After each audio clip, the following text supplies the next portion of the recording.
One of the things too that I've done around the world is to help affect human rights policies. So I've done it for United Nations. I've done it for the 57 NATO countries around the world, through the OSCE in Europe. And it's really helping them understand their human rights policies, but how do we do better and how do we help promote human dignity? Welcome, everyone, to the Basecamp podcast, a free educational podcast powered by Pacific Northwest Fundraising. I'm your host, Ryan Philbrook. Now, for those of you tuning in for the first time, the Basecamp podcast is for and about nonprofits, and we want to give everyone listening information about the nonprofits that are doing good in our community and that could help you or someone you know. We also want to give other nonprofits helpful and actionable information, and information on resources that can help them thrive. Now, our guest today is Kelly Dore. Not only is Kelly an international policy consultant and political advisor on human rights issues, she's also the co-founder and U.S. Executive Director for the Sierra Cares Foundation. Kelly, welcome to the show. Thank you. Thank you for having me. Absolutely. You have done so much with your life. I look at that and I go, wow, I've been sleeping. Oh. I like to start out the show with a game that I love to play, but that most people I play it with hate. In 7 words or less, what is the most important thing for people to know about Sierra Cares Foundation? Oh gosh. I think really the biggest thing is that we are just working to restore dignity to people that don't have it or don't feel like they have it. That was more than 7 words, but that's a really good summary of what you guys do. And, I feel like for anyone who's never heard of Sierra Cares Foundation before, they might be wondering what you mean by that statement. So for somebody who's just never even heard of you, how would you describe the organization?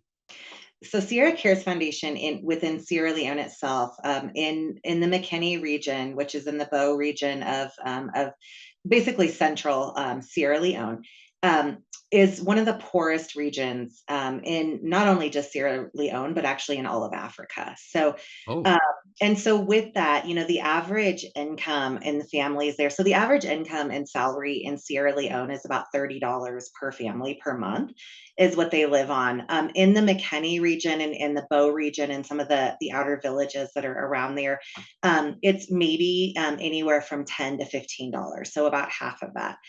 So you think about like $10 to $15 per month per family, and typically a family is a family of 4 considered. And then with that too, Sierra Leone is probably one of the most. I've been in a lot of countries in Africa, and there's trauma and there's issues all over, and especially with congruent wars that have gone on, a lot of the internal conflicts, the political conflicts, tribal conflicts that have gone on. Sierra Leone is probably one of the most traumatized regions I've ever actually been to in the world, as far as just what the people have endured for centuries and years, and also continue to endure, whether or not it's at the hands of a government that's corrupt, or policies that aren't working right, or just not having general funding. What's actually insane is that Sierra Leone, mineral wise, would be one of the wealthiest countries in the world, if they had their correct policies in place, if the governments were not, I guess, for lack of a better word, on the take from bringing in other countries. And so what we're seeing is other countries are coming in, basically going in, stripping the mines, stripping the land of all of their precious minerals, resources. And we actually are seeing a high level of not only in the diamond mines. So I don't know if you ever saw the Leonardo DiCaprio movie from the early 2000s, Blood Diamond was actually based in northern Sierra Leone. And so still today, about 30% of the world's diamonds are actually blood diamonds. And so by that, they are conflict diamonds. It is fueled by an arms trade, by drug trade, and also by human trafficking. And so, they're all forms of human trafficking that are happening. But then on top of it, Sierra Leone also produces a lot of lithium, and also uranium, and also cobalt. And so a lot of the electronics that we see, one of the biggest things, electric vehicles, most of the batteries in our our cell phones, in our computers, things that we take for granted and we use day to day.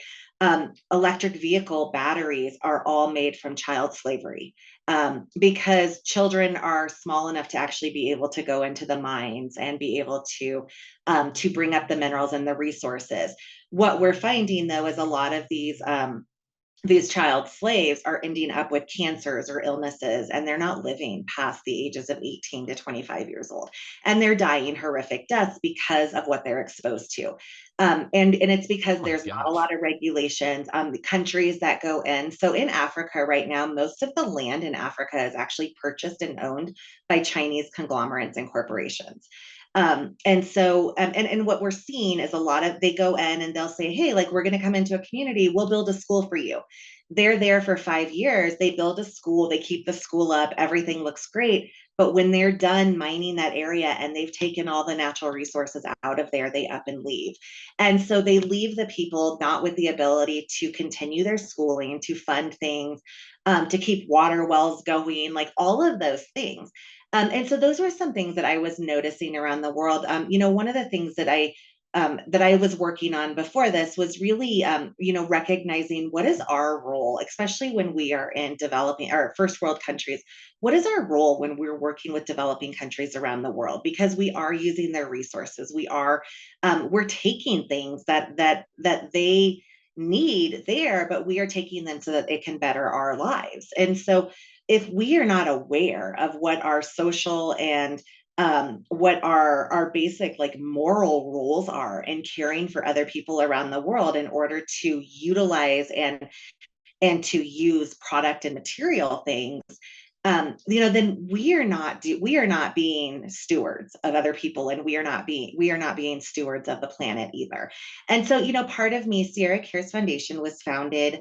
So it's roughly been running about 10 years. So since around 2012, it started running, and it was actually Ibrahim Bangora, who is our country director now. His uncle started it, and it really was out of helping a lot of orphaned children, children who were displaced child soldiers, children who were forced to be child brides, children who were being trafficked in Sierra Leone, but also outside of Sierra Leone.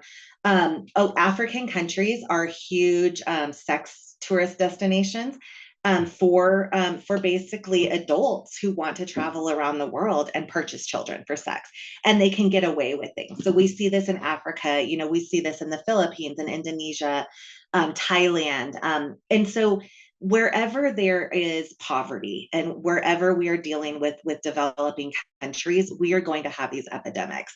But one of the biggest things that we were seeing in Sierra Leone was that when Ebola went through, so around 2016, Ebola broke out again in Sierra Leone, all throughout Western Africa.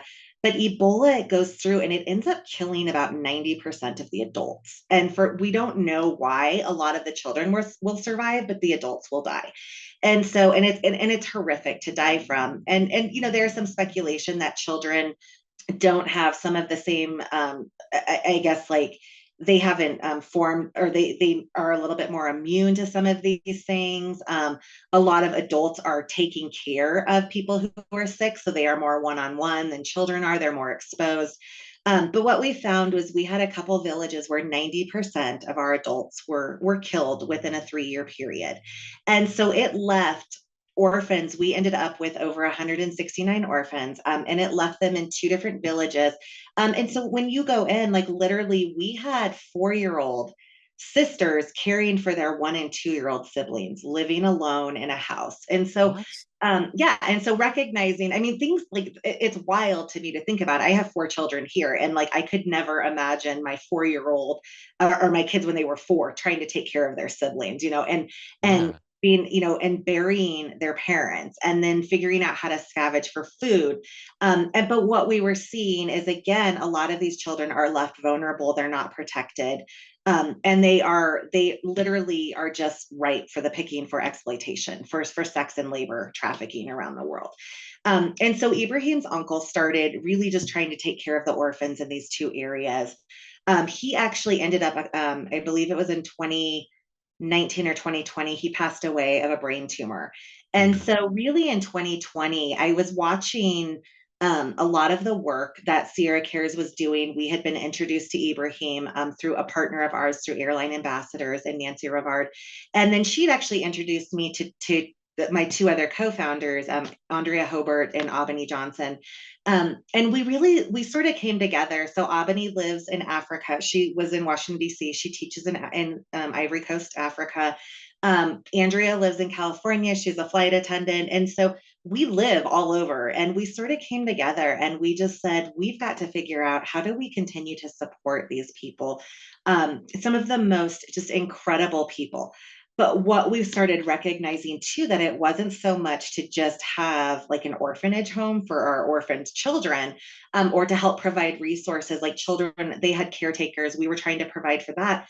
We started recognizing that Western Africa has some of it's one of the largest transport countries in the world, where they are identifying, so traffickers are coming in from other countries, in Europe, in the Middle East primarily, and then also in other African countries, but coming in and recruiting women and children to go work in like hospitality situations in other countries. And so we were finding that a lot of these women, the families would have to scrounge together. Like I said, remember that the average salary is $30 a month. That trafficker would come in and say, you know what, your daughter can have a better life. She can actually get a job, because there's no jobs. There's nothing. There's education in Sierra Leone. There's no jobs once you graduate college. And so what do you do?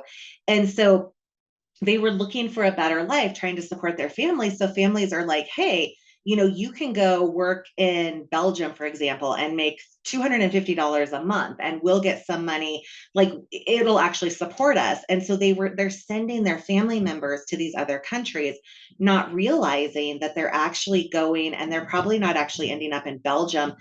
They will transport through Belgium, or they'll transport through the UK, and then they're ending up in the Middle East, and they end up in like a home in Kuwait, or in a home in Dubai, and they become slaves. And this is called state sanctioned slavery. And this is where governments actually support the influx of migrants coming in to actually do the jobs that they deem are not sufficable for their own people. And so, for example, like if you're in Dubai, like they literally class rate different, like they believe Filipinos are below people from Thailand. And so they literally rate the different races and stuff depending on from where they are around the world. And so you had this influx of, so you've got Chinese companies that are taking the materials and things, and they're paying government officials off. So the government officials who are in are making a lot of money. It's not trickling down to the people. And so, really we started saying, like Sierra Leone, as I said, like they actually are such a mineral rich country. They could take care of all of their people if things were set up in a moral and just society. And they had policies that worked. So since 2020, we actually, so we got involved. We actually came in around 2018, 2019. We incorporated Sierra Cares in the United States in 2020, because we realized that a lot of people will donate when you have a registered nonprofit, where they can get tax deductions, and corporations can get deductions and stuff. So we incorporated that. Right now, like Albany, Andrea, and I, we run everything together. We don't take any salaries at all. So I work full time, and then we run this full time as well. Oh my gosh. We have a total of 14 on the ground staff in Sierra Leone. One of the things too that I've done around the world is to help affect human rights policies. So I've done it for United Nations. I've done it for the 57 NATO countries around the world, through the OSCE in Europe. And it's really helping them understand their human rights policies, but how do we do better, and how do we help promote human dignity? And really, that's the core value of who we are at Sierra Cares. We are a Christian organization, but we truly believe that we do it by emulating, and not by telling people what to do. And so I don't believe in I don't believe in the white savior complex. I don't believe in having Americans move to Sierra Leone and take the jobs that we could actually train Sierra Leonean people to do. And so we are very big on education. We recognize that we have to give the same education to our staff as we are the women that we're helping. But since 2020, we've roughly helped identify and pull over 2,700 women and children back to Sierra Leone and surrounding West African countries who were trapped in slavery in the Middle East. Oh, And wow. so, because of that, I'm actually considered a terrorist in the countries of Oman and Yemen. So I'm not What? allowed to go there. And I'm actually also considered, I was declared a terrorist by President Erdogan in Turkey as an enemy of the state for also working on women's protection and women's rights issues there as well. So yeah, you're actually talking to a bona fide terrorist Oh in my countries around the gosh. world. But part of like what we were doing is we were recognizing that it's not so much just to pull these women and children out and be like, hey, look, we rescued you, you're going to be fine, and go off and live a great life. We were really realizing that there is compounded trauma, there's generational trauma that goes into this, Oh there's yeah. cyclical trauma that goes into this, and there's reasons why the patterns of poverty continue to happen, but also the patterns of sexual abuse that are happening within women and girls around the world, and even boys. And then also why the patterns of human trafficking are continuing to happen as well. And so we set out to create a program that not only just really helped locate and repatriate people back to their countries, but also to get them settled and to offer them assistance where we are going to walk with them from the day that we find them throughout the course of their life. And so with that, we had to create a job placement program. We've got our education program. Last year, we actually we wrote the first comprehensive mental health program that's ever been done in all of Africa that is directly for trauma survivors and sexual abuse, sexual assault, and also trafficking survivors who were victims of sex and labor trafficking as well, because the traumas are different and the things that they see are different. But with that, we also had to recognize that we have to educate the people there as well, because a lot of the families, when we would bring back their family members working in the Middle East, they wouldn't understand why they left those jobs. And then if Mm. their family member came back and they were severely abused, they had medical issues, they were maybe pregnant, they had STDs. We've had a lot of women with significant burns because they've been abused by the wives in these countries, when the husbands have decided to sleep with the women or force them into sexual relationships because they're basically entrapped in their homes. And so there's just this whole dichotomy of all of these different abuses that were happening. But then on top of it, so imagine being a victim, you come back, you're so grateful to be back. You've got no options, you've got no choices. And now your family doesn't want you back either because you're not bringing in an income for them. And so it's just this whole like horrific cycle of abuse. And so really, we were like, look, we could continue to be reactionary. As a program, or we could start doing prevention. And so we created the first mental health program. And so we partner with the Makeni University students. We actually created where we actually meet with our migrants. Like, we have different programs for them. We do individual counseling, we have group counseling, we do family counseling, we also do community counseling. Most of Sierra Leone is 85% Muslim. And so, as a Christian organization, we've had to really work on just building partnerships and relationships. And again, recognizing that we want to meet people where they are.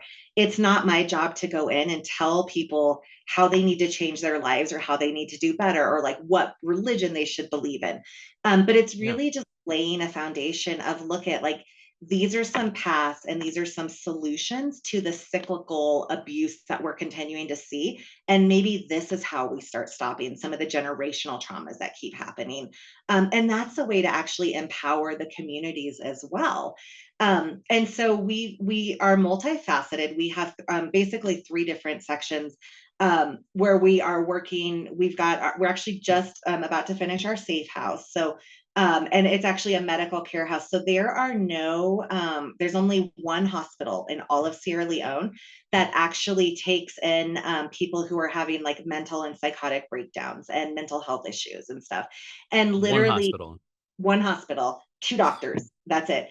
And if you go there, your family actually has to provide the food and your bedding and your sheet, all of that stuff. So our safe house, we actually are going to open up a clinical side because we do have victims that come back that will never be. They've been so horrifically abused. They will never be able to live on their own or survive on their own, and their families won't take them back. They have complex medical issues. I mean, we have paid for hip replacements, we've paid for limb replacements. We've had, we've got children where we've paid for some really complex surgeries. There, we actually just hired a nurse because one of the things too is we were like, we need to figure out how to be preventative. Things like malaria. Just basic things that like we're not necessarily exposed to here in the US. There's a lot more exposure to. And so but part of the issue culturally too is like they're not, Africans generally don't want to take immunizations. So even like the malaria immunization, they don't trust it because they have been tested on for years. So we've got women in our program who have been tested on by organizations such as the Gates Foundation, such as the World Health Organization, who've gone in because, again, we test in areas where people don't necessarily have the voices or the autonomy over their bodies or the authority to speak up and say, no, we're not doing this. And so, part of what we've decided to do is really come in and just become a comprehensive, holistic program that goes in and not only teaches them life skills, hygiene skills, but also has the honest and open conversations about mental health.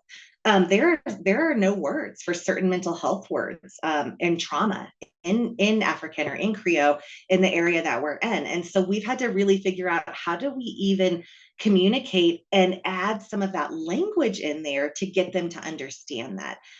Because again, recognizing like, you and I, like, we can't just go into a country and come in from like our American mindset and American background, and things that would be common sense to us are not so much common sense there because they've never been shown that or been exposed to that.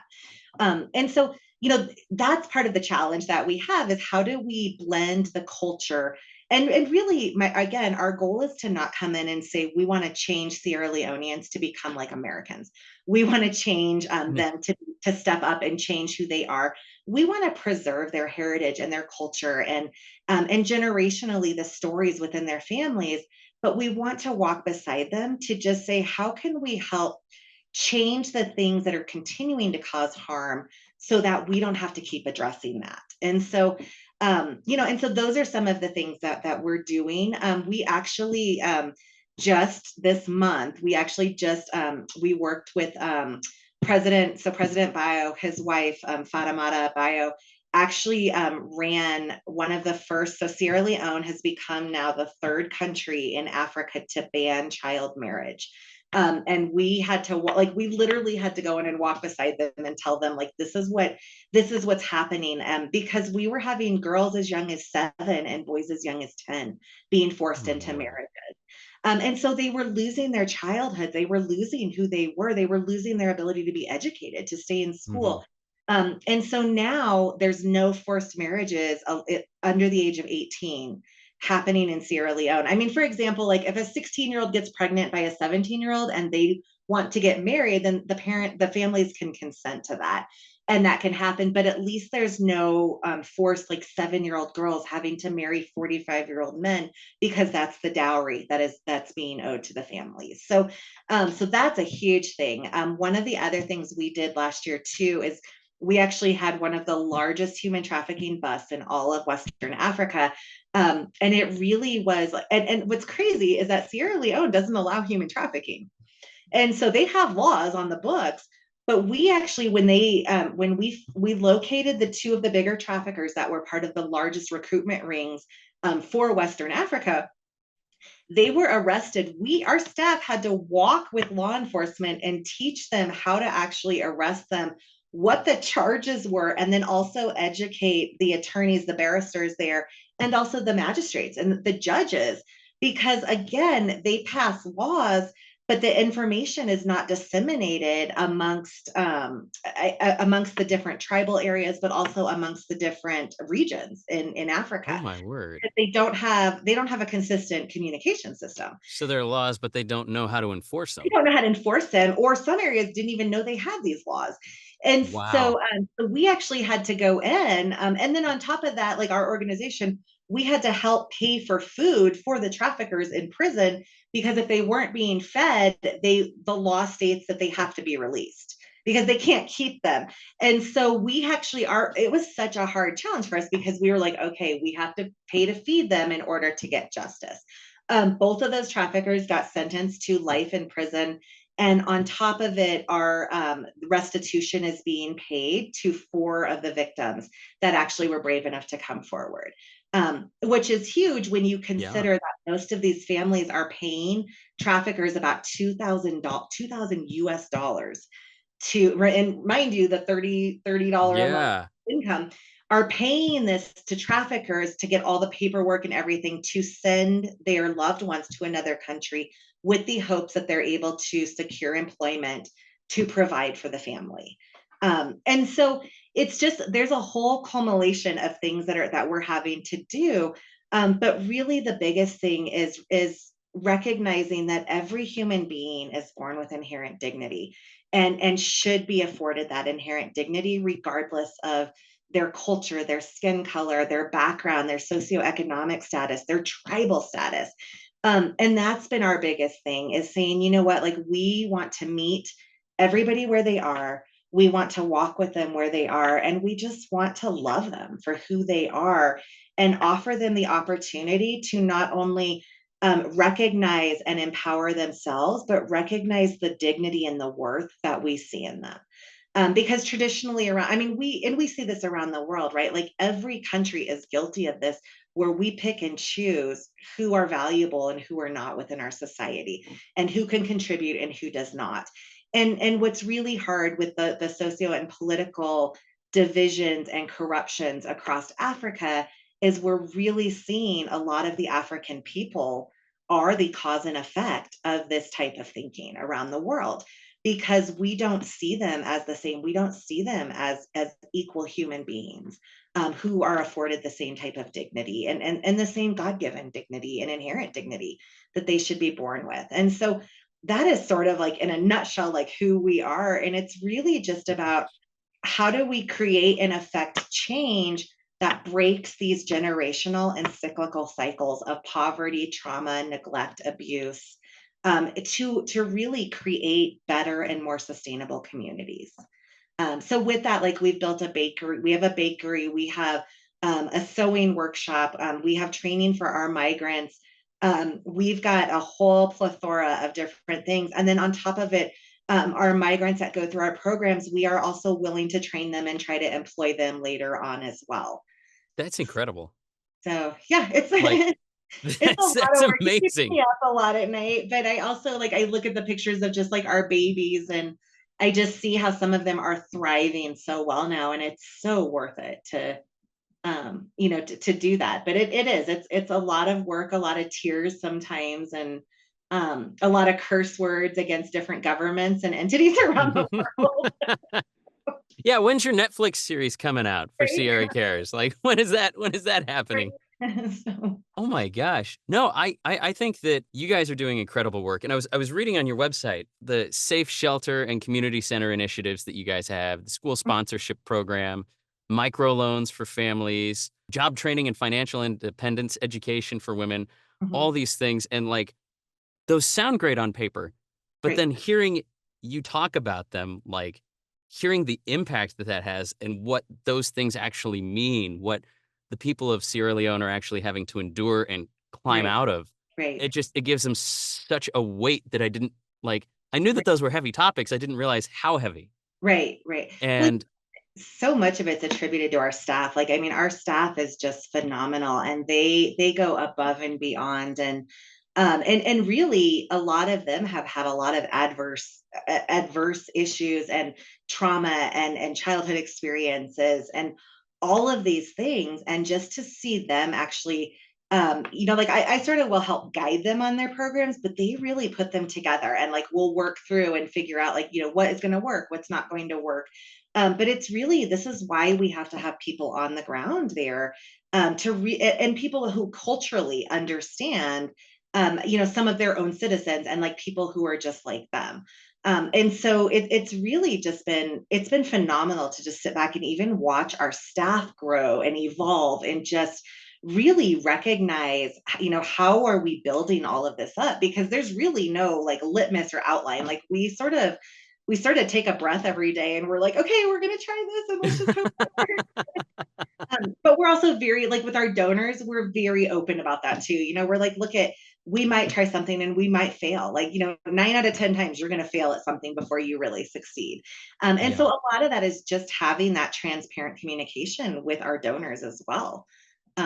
Just to let them know, like, hey, this is what we're going to try. And it may work, it may not. For example, building our community center, there's no such thing as like just hiring a contractor and like a project coordinator and all of this. Like our staff is actually making the bricks themselves and they're working with Wow. other people, but they're putting their blood, sweat, and tears like literally into this every day. And so like when we're building our community center last year or our safe house this year, they're doing their regular jobs. On top of it, they're also going and building and like helping to form individual bricks for the safe house. They're doing all of that hands-on work. They are the staff, their construction, they're everything, because that's just how things work in Africa. And so it's That's it's incredible. really it is incredible. And I look here like in the US and I look at a lot of companies and organizations who have leaders that they would never be able to do any No. of that stuff. And just, given the the hardships that they face there every single day and the fact that they get up and continue to persevere, really talks about the resiliency of people in West Africa and really Yeah. what they're capable of. And it's awe-inspiring to really see that. Well, you especially, because I'm talking with you. I haven't talked with your volunteers, but like, it sounds like you guys all have this fire, you Yeah, know? Like, the things you're describing, it's a part of life that I think a lot of people don't like to think about, you right, know? And I mean, if it doesn't affect you personally, if it's not in your top of mind sphere of influence, whatever you want to call it, then it's not going to really occur to you that things are this bad or that these are things that people deal with on a daily basis. right, And when you don't have that connection to a topic, to an issue, it's hard, I think, to have that kind of fire that you do or that your volunteers do. right. And I think it's really neat that you guys have found each other and that you're continuing to do all of the good that you're doing. I want to ask because you seem like the right person to ask this. Yeah. If somebody like a nonprofit organization or an individual sees an issue, either in their local community or abroad, like you're doing, what's a piece of advice that you would give them on how to actually get involved in and make some change rather than just wishing that they could do something about it? Well, I think, so quickly, real quick, like one of the things that Sierra Cares does too is we actually do have a fund for human trafficking survivors here in the U.S. And so we actually will help like survivors who are part of domestic violence. One of the things too that we do is, so a lot of human trafficking survivors have multiple medical issues and stuff like that. I mean, Mm, myself included, just because of the trauma and stuff that we have mm, endured, whether or not as children or adults, and just as a result from the different traumas that have been perpetrated upon us. But one of the biggest things is we realize like the high rate of cancer within human trafficking survivors. And so we actually have a fund that helps do like Uber rides or like helps just to try to make things a little bit easier for them here in the US. So it's not that we're just in Africa, like we try to do that throughout the US, just to keep donors connected and letting them recognize like this isn't just like an across the sea type of a situation. But I want to say, most of us get into something or our hearts go a certain way because we've had similar experiences in life or we've endured, similar hardships or traumas or things like that. Yeah. And a lot of us who've been through things, like, we are very empathetic towards that. And I think what's really hard is you want to get out there and save the world. And I think Yeah. the biggest pieces of advice that I had to learn myself is, number one, I can't save everybody.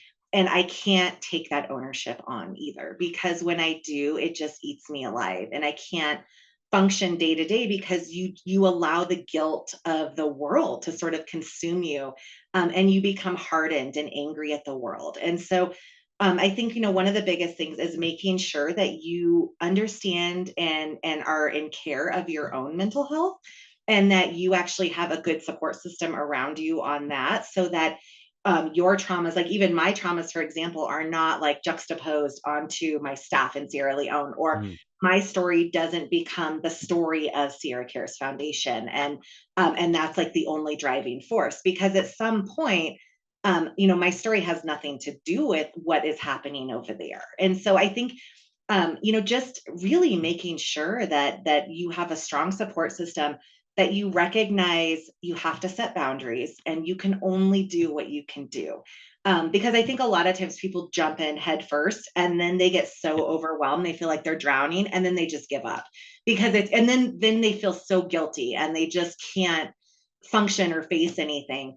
And then the other thing is, you cannot, never personally take on the issues that are happening within your organization and carry them as your own.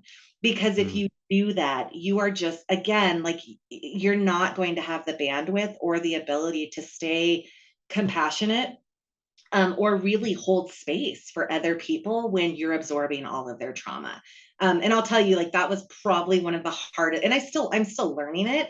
It was probably one of the hardest lessons I've ever had to learn, though, because you just want to take everybody's pain and trauma and just own it as your own. And then I all of a sudden woke up one day and I realized I was like at rock bottom, because I could not effectively take on anybody else's stuff. And I couldn't even handle my own, because everything just became one giant ball of trauma. And so I really think, like, if you do want to step in and help, like, really just make sure you have a strong support system and a very good awareness level of what you can affect and what you can't, because you'll eat That yourself was alive. Oh, So, yeah, no, that was I'm just sitting here going, "Man, that that is an incredible piece of advice," because not only does that apply to this situation and this question, but right, I think that applies to any area of life, right, you right. know? Like, you can apply that to just about anything. Oh yeah, That's in absolutely. wow, okay. I'm all about, like, just taking care of your own mental health, and I'm all about having those honest conversations about mental health, and how, because I really think that that's one of the biggest things that affects how we can react and interact with other human beings around. The ability to have discussions and share empathy without, like you said, making other people's issues your own and taking that weight on. When I mean, not to sound callous or anything, but it's like it's their issues. They need to be the one to solve it. You can be there to support them and help them, but Right. you can't take that on. Right, right.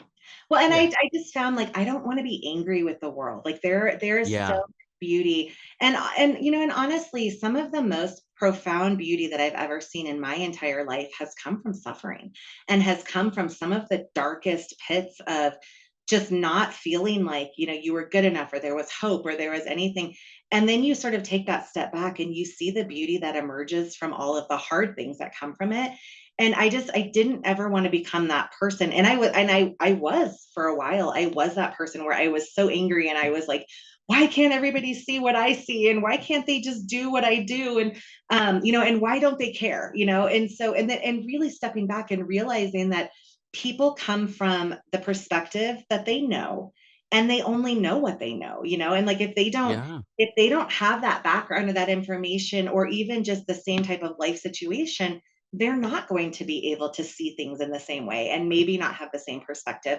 And I really just, I didn't want it to harden me, and I didn't want to become angry. Like, I still want to see the beauty in the world. And so, like, I do things like, we take family vacations, and all of our vacations are not always mission projects. Like, I do a fair share of them with my children, and, like, they've traveled all over the world, and they are into service, and they know how that works. But I also recognize that sometimes we just have to be a normal family, and just and enjoy each other and be present, because that's going to give you the energy to endure. but also not just feel like you're so angry with all the things that you can't change in the world. And I really was finding like I don't want to hate humanity, and I feel like I'm going down that road. And so I had to take a really deep look at myself and sort of reflect on what kind of leader did I want to be, even for Sierra Cares Foundation. Because, and this is why we see a lot of people in the nonprofit space, they are dried up and washed up within 5 to 10 years because they have Mhm. exhausted themselves, and they don't have any more to give because they haven't allowed that space and they haven't allowed that time to process and reflect. And I think that's what saddens me the most is there's so many people that want to do good and they just burn out. And Yeah. and we see that so many times across the board. Well, that burnout's so hard to come back from, Right. too. Right. Right. It Kelly, I could keep talking to you for hours, but I We're know good. that you. I can go for about another 15 minutes, so I'm Oh, okay. that's perfect. Okay, cool. I can go for another. I take a drink Well, real quick. yeah, yeah, I finished my coffee. I wish I hadn't. Great. So, There we go. The ice is melted. It's good. I wanna ask before I forget, but there's so much that you guys do. There's no way we can cover it all in a right. single podcast. Where can people go to learn more about what you guys do or become a donor, Right. to help out with these things? Right. So the biggest place right now is you can go to our website, which is www.sierracaresfoundation.org. And that's just all one word together. And then you can actually go on there and sort of see, every page, because if you want to be a good organization, you've got to have your donor pages all over. And so, and that was one of the hardest things for me. So even like I was actually elected to, I'm actually the only, in the United States, I'm the only human trafficking survivor that's actually ever held public office, who is public about it. And Oh, so wow. even when I was elected, 10 years ago, like I hated asking for money. I hate like that to me was the worst thing. And so then moving, like I thought it would be easy moving into the nonprofit space. And I've been doing the nonprofit space for the past over a decade now. And I still hate asking for money. Like I literally get a pit in my stomach and I'm like, oh, but it's one of the things that I've realized, like so I recognize like what kind of donor do I want to be? And my husband and I, we've made it a goal. We try to tithe 30% of our income to various organizations. So not just Sierra Cares, like all over the world. Like we all have our different causes and things that we want to support. And it's mostly along like human rights and just human policies and just helping the dignity of others and really just helping human life across the board. Um, but I also had to realize like what kind of donor do I want to be and like how involved do I want to be with all of these organizations that we donate to. And so I sort of took that and said, okay, is this like I want to figure out what my donors want at Sierra Cares. And so we really like I don't want to inundate people with like a ton of newsletters all the time. I don't want to do all of this stuff. So we're really trying to figure out like how do we promote information, how do we get that out. And I know like working with Pacific Northwest fundraisers has really helped on the social media side because I like literally my 4 kids will help me with it when I have anything social media wise because I just like I'm lacking there. But having them come in and do that has been a huge weight off of our plates as far as just even just getting that out there and the stuff that we're supposed to do. And it allows me to focus on like the business side of things. But also really recognizing for donors is that we want to be as transparent as we can about where the funding is going. And so we have different areas where you can select if you want to sponsor a child, this is what it's going to be. If you want to just give to the general fund, like these are all the categories that it'll go into. We have specific funds as well. And so it really, I think for our organization, like no matter what your background is, there's a lot of different areas that you can help. I mean, even from some of our sustainable farming that we're working on doing, one of the biggest issues that we had was a lot of is that we are trying to bring in like goats and chickens for our farming because a lot of the people were hunting bushmeat still. And so we went in and we were like, but bushmeat is not healthy. Like you can't just eat monkey brains all the time. Like if you kill them because there's diseases and there's stuff. And so getting them to like understand that kind of stuff. One of the things that we did on the hygiene side was teach them in the outdoor villages how to build dish racks that were lifted up off the ground, because they were washing their dishes, pots and pans, but they were letting them to stay on the ground to dry. So all of their farm with chickens and goats and animals were walking through all of the areas and polluting, or causing Oh my gosh. communicable diseases and airborne illnesses and all of this stuff. So just, basic things where we went in and said, hey, like, why don't we raise your dishes up? Let's let them dry. The chickens now can't use the restroom on them. And now things stay clean. So just, things like that, but also teaching like, okay, like, we don't want to come in and tell you not to eat bushmeat, but here is some of the harms that bushmeat can cause. And so let's create a more sustainable program with goats and chickens. And figure that out. And then culturally, recognizing culturally and religiously, like what kinds of animals can we bring in? Like, how do we have sustainable communities?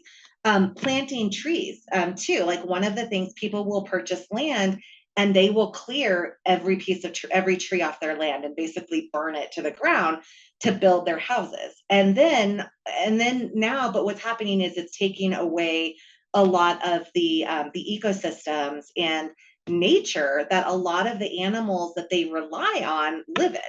And Mm-hmm. so again, like teaching them, like basically how to be like eco-conservative and how to take care of the environment, be stewards of your area, and really just like coexist with a lot of basically all of God's creatures. And so that's one of the biggest things that we try to work on. And so I think for like donors, we work in so many areas because we're really trying to just educate across the board, but also change things so that it becomes a better situation, a living situation, and a more hygienic and healthier situation.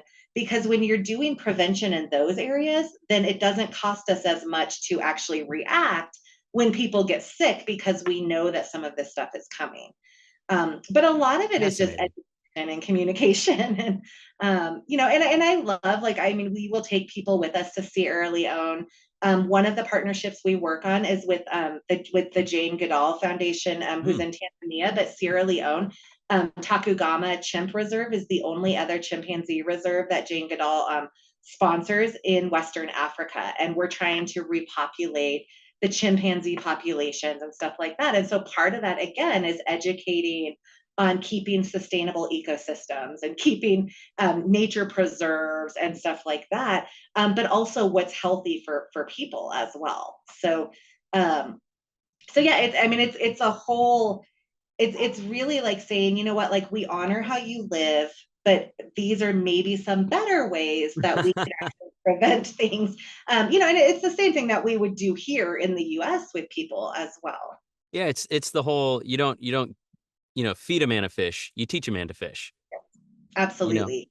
Absolutely. And we are not about enabling people. We are about walking with them and allowing them to figure out how they can actually sustain themselves and make the choices and decisions that are not only healthy for them, but for their families and also for generations after them as well. I am honestly at a loss for words with the amount of impact that you guys have and all the stuff you do. And I mean, to me, that just looks like a logistical nightmare in my head. Right, Like right. trying to figure out how to do all of that and Right. keep track of it. Oh, I have a whole bunch of, like, I call them like monkey webs in my brain, and they're You got those bush webs, right? You don't yeah, want to, absolutely. Yep, yep. And I keep a notebook by my bed because I will wake up in the middle of the night and I'm like, oh, I gotta write that down and stuff. So, and my staff is like, oh no. So um, but that's it's a lot of like, how do we have those hard conversations too, right? With like things that are not necessarily working, and how do we make those sustainable changes in order to allow people to thrive and succeed on their own as well. Because people, like, again, and I think we see this here in the US, traditionally people that we are always giving a hand out to and not actually teaching them how to help themselves out of their situation, they don't see their own inherent dignity and value either. And so they don't understand what it's like to be in a situation where they are valued or treated as equals, because nobody in society sees them that way. And so if nobody else sees them that way, how are they going to look in the mirror and see themselves that way? And so I think that's really the model that we wanted to take into Sierra Leone, and to say, you know what, like, you are valuable and you have the ability to make those changes. Let's walk with you. We're not going to walk for you. We're not going to carry you. We are going to walk with you and continue for the longevity too, because we're not going to just walk away and abandon you when you get stuck in a situation either.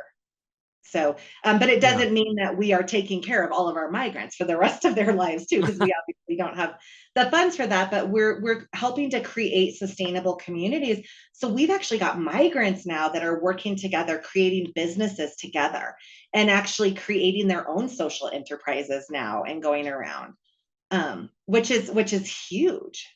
I there was this mindset that was pushed by marketing for a lot longer than it lasted. But there was this mindset when COVID first really hit here in the US and everything got locked down Mhm. of we're all in this together, you Right, know? And I really enjoyed, as much as one can enjoy a global pandemic, but like right, I really enjoyed seeing that cultural shift for 6 weeks, 8 weeks, however long it lasted, where people not only said it, but they believed it and they acted like it. right. Because we're all humans. Yeah. None of the socio-political stuff really matters. We're all humans. We are all in this together and we all matter. And I love seeing you guys live that. Yeah. Thank you. So no, I mean, and it's honestly, it's one of the greatest honors of my life. And I know like Albany and Andrea would say the same thing. Like it's just to be able to interact. And I mean, the people in Sierra Leone they're our family. And we are all like intricately connected, and we will forever be connected. I mean, for example, our director, Ibrahim, and his wife, Samuela, who runs our mental health program, they just had their first daughter together in May. And as a tribute, they actually named her Kelly Albany Andrea Bangura. And so, like, No way. same like honorary aunties. But the other thing we found out, so I had a friend who reminded me, she said, in Africa, when they name their child after you, now you have to take care of them for the rest of their life. And I was like, okay, well, I was like, well, I was going to do that anyway. But like, it's just like, I think just like recognizing. So yeah, like I can tell you, there's only one Kelly walking, or not, she's not even walking yet, but that will be in their village, the whole area. But it's just this incredible just connection of, and we always say like, but for God bringing us together, like there is no way a lot of this works. We've been to the point where we are down to pennies in our bank account, and literally we're like, what are we going to do? Like we put stuff out, we're just not raising the money. And literally a donor will call and say, you know what, I just got a huge refund in and I want to gift it to you guys. I can't even tell you how many times that's happened. And like I said, we just at the end of the day, and even our staff, like we all, and our staff is comprised of Christians and Muslims, and um, and everybody at the end of the day, we're like, but for God, like we would not all be here doing the work that we're doing. And so I'm grateful for it. And I think, all of us are, that we just, in the entire world, this little corner of the world, we were brought together to make those changes. And and we're going to continue to work with the government. I'm actually heading there in October, and one of my missions is to meet with, not only like, and I'm in contact with our State Department there and the representatives there, but really get together with the bio administration and sit down and say, how can we address some of these policies and change them so that the people in Sierra Leone are actually able to live off of their land and their minerals and their resources? And how do we force these companies to pay more, to be there? If they're going to be there and they're going to make money, then they should be paying their fair share to people. And so, and I think I know that it's sort of like a pie in the sky type of a dream that'll happen, but we can't ever get there if we don't try. And it's the same with ending child marriage. I mean, if people told us a couple years ago, you're never going to end child marriage in Sierra Leone, even some of our staff, because they were like, that's just how it is. That's, it's always been that way. And it's how it was. And I was like, nope, you know what? Like, we are going to continue to go in there and really just continue to educate, to be at the table, to listen, but also to articulate how this is better for the people, and for generations to come. And we did it. And so that's something, I am so grateful for and just so proud of the work that we're able to do there. And, and like our reach doesn't just extend in Sierra Leone. Like we currently, we've worked with migrants in about 8 other countries now, and working with their governments and nonprofits, and we are huge on collaborating and bringing people together, because not everybody has the one right answer. And so if we Yeah. collectively can come together and share resources and figure out how do we do things better, it's not about like an idea or an ego or anything. Like it's we have to look at the greater picture, which is how do we affect change and really cause the ripple effect, so that people start seeing it and want to do better in those areas, including the government officials and the leaders who are tasked with leading their populations and their people. Kelly, this has been an incredible hour. Thank you so much for taking the time to talk with me today. Oh, Like, absolutely. No, thank you for having me on. And I'm sorry I have to get going. We have to get no, our yeah. student on his flight home. He's been here for the month. We got to get him home. But no, I would love to continue these conversations. And if there's anything, else that you want to talk about, like within human rights or trafficking, or anything like that, I'm very happy to have those I would love that. discussions as well. So Yeah. I was, and just real quick, what's the name of the website one more time? so it's www.sierracaresfoundation.org. Sierra So Cares Foundation. all the information is on there. Yeah. So, and Excellent. we're on Facebook and also on Instagram as well. So, working on Twitter, I try to stay off a lot of social media as much as I can. But yeah, we're trying to just get the word out there. And one of our biggest partners, like the Elijah Ministries and through Elijah Streams, have just been such an incredible group of donors and partners, and we're so grateful. They're out of the Oregon and Washington area as well, and we've just been very grateful for their support and allowing us to actually do what we know we can do. So, and it's without partners like that and just organizations around the world that we've worked with, we wouldn't be able to do what we do. To everybody listening, thank you for tuning in to the Basecamp podcast, presented by Pacific Northwest Fundraising. I'm your host, Ryan Philbrook. We'll see you next time.